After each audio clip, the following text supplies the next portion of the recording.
Thank you, guys. Now, we're getting a dog. We've been married for 6 years. We're thinking of getting a dog because we found out we can't have children. And that's a whole thing. Yeah, it's a whole thing we're dealing with. You know, we can't have kids. And the reason, I'll just be honest with you guys, the reason we can't have kids is because they're expensive and annoying. And I'm not doing that. Like, not at all. Yeah.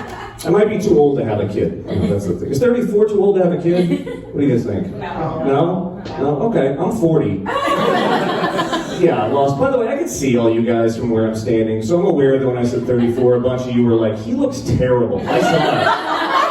Yeah. He's got a hairline like a Charlie Brown character. This is bad. By the way, is this a normal way to stand? I just realized I was doing this. Like, I'm not going to say drop a hard R word, but I'm going to find a way to make you uncomfortable. Like, look at this. You know? That's cool. I turned 40 at the beginning of the year, which is kind of an interesting feeling. I'm just more aware of my age now, because it's kind of weird. Like, for some of you out there, a person half your age is a child. But for me, a person half my age is like you guys. It's like we're all here together. Like, if you're under 30, try to do this. Picture a person half your age, and now imagine you have to respect that person's opinion. It's a weird feeling, right? It feels kind of weird. You know, and I relate to things differently as I'm getting older, you know? Like, I used to watch those Lord of the Rings movies and be like, oh, these are cool. I want to be like Legolas with a bow and arrow, or I want to be Aragorn, he's got a sword, that's cool. I watch this movie now and I'm like, I want to be one of these hobbits that does not go on this adventure. This looks hard. Like, enjoy your mountain climbing and fighting goblins. I'm going to stay in my house with a sweater, a pipe, and a wheel of cheese. That's my fantasy. That's all I want. I never want to leave my house. It is a nightmare being here right now, but I'm glad I'm here with you guys. I just want to watch my little shows. I watched a show recently on shut-ins. Have you seen this? Have you heard about this? The show on shut-ins. You know, I mean, these people, they stay in their house all the time. They keep the doors locked. They never talk to people. They never go anywhere. They never leave. And I was really angry when I saw this because I didn't know this was an option I could take. This pissed me off. It's weird when someone with a debilitating mental health disorder is living out my wildest dream. I was like, man, good for you. You know? But as I'm getting older, I'm gaining wisdom. That's kind of an interesting thing. I'm finding new things that are interesting. Like, when I was growing up, there was this thing, maybe you've heard of this. It's this old kind of rumor that went around that if you take the album Dark Side of the Moon by Pink Floyd and you play it with the Wizard of Oz, it's supposed to like sync up perfectly.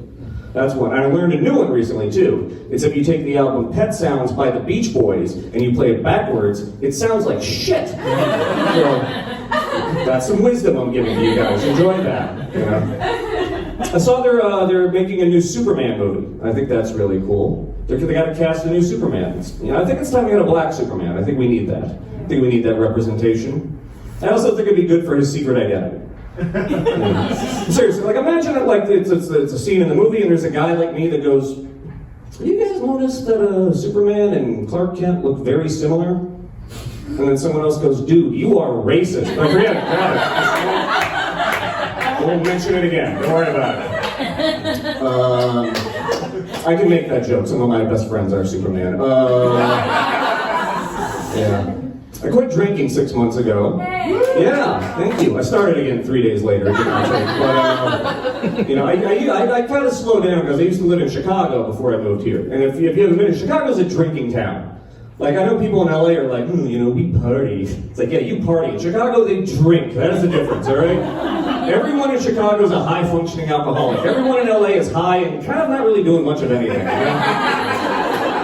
Here's how much they drink in Chicago, okay? If you drink in LA the way you drink in Chicago, they're going to think you're an alcoholic.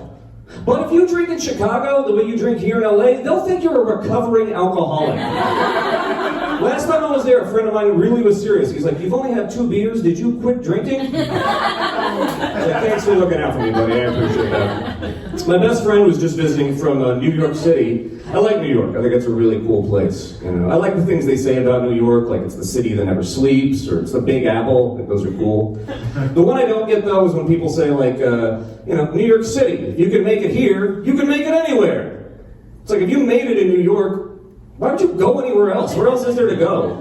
No one's ever sold out Madison Square Garden and been like, I think I'm ready to make it in Toledo. I can do that now. You know, Los Angeles has a similar phrase. It's Los Angeles, if you can make it here, fucking how? How did you do that?